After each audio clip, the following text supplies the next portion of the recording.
অনেক লোক আছে পীরের কাছে মুরিদ হয় আর মনে করে পীর সাহেব তারে কিয়ামতে সুপারিশ করবে। অসম্ভব। আয়াতুল কুরসির মধ্যে আমরা পড়ি মান যাল্লাযী ইয়াশফাউ ইনদাহু ইল্লা বিইজনিহি। কে আছে এমন, কার হিম্মত আছে আল্লাহ পাকের বিনা অনুমতিতে কথা বলে? সুবহানাল্লাহ বলে। কোথার পীর কোথার খাজা বাবা হারায় যাবে।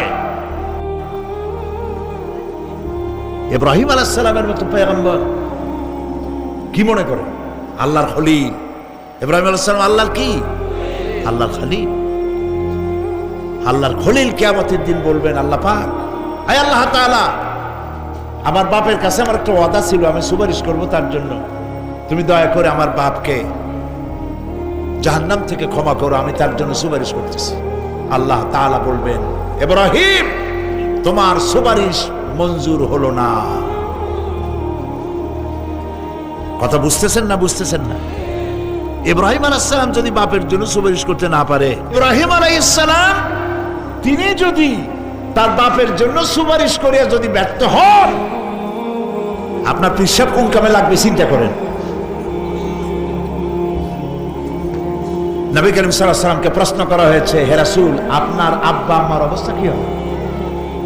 কথা কি শোনেন নাকি? আপনার আব্বা আম্মার অবস্থা কি হবে? নবী করিম সাল্লাল্লাহু আলাইহি ওয়াসাল্লাম বলেছেন, আমি আমার আব্বা আম্মার কোন উপকারে আসব না। ইন্না লিল্লাহি ওয়া ইন্না ইলাইহি রাজিউন। তাহলে কোন সাহসে মনে করতেছেন কোন পীর কোন একটা বিদেশ থেকে দেশের থেকে একটা নাজিল হলো আর ওইটার পিছনে পিছনে দৌড়াবেন, সে আপনারা নাজাত দেবে, তার পায়ে চুমা খাবেন, এই পায়ে হাত দিয়ে কদম মুচি করা বাদ দেন। টাকা ইনকাম করার জন্য মানুষকে ভুল পথে পরিচালিত করছে অনেক পীর। আছেন এমন?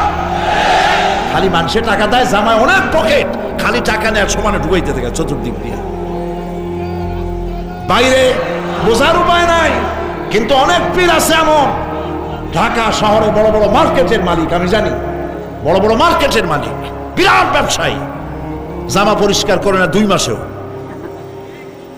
মানুষে দেখাবার জন্য গামছাটা নাকের কাছে ধরে ফত ফত করে আওয়াজ করে, মনে হয় যেন কাঁদতেছে। আর্টিফিশিয়াল তাসান্ন হাবিজাবি জিকির শিখায়। লা ইলাহা কতক্ষণ, ইল্লাল্লাহ কতক্ষণ, আল্লাহ আল্লাহ কতক্ষণ, কোথায় পাইছো? ইল্লাল্লাহ ইল্লাল্লাহ কিসের জিকির? ইল্লাল্লাহ মানে কি? আল্লাহ ছাড়া, আল্লাহ ছাড়া, আল্লাহ ছাড়া, আল্লাহ ছাড়া কি? কাজী রাসূলুল্লাহ যা করেন এগুলি বেদাত। এইসব পীরের পাশে যাবেন না, মনে থাকবে।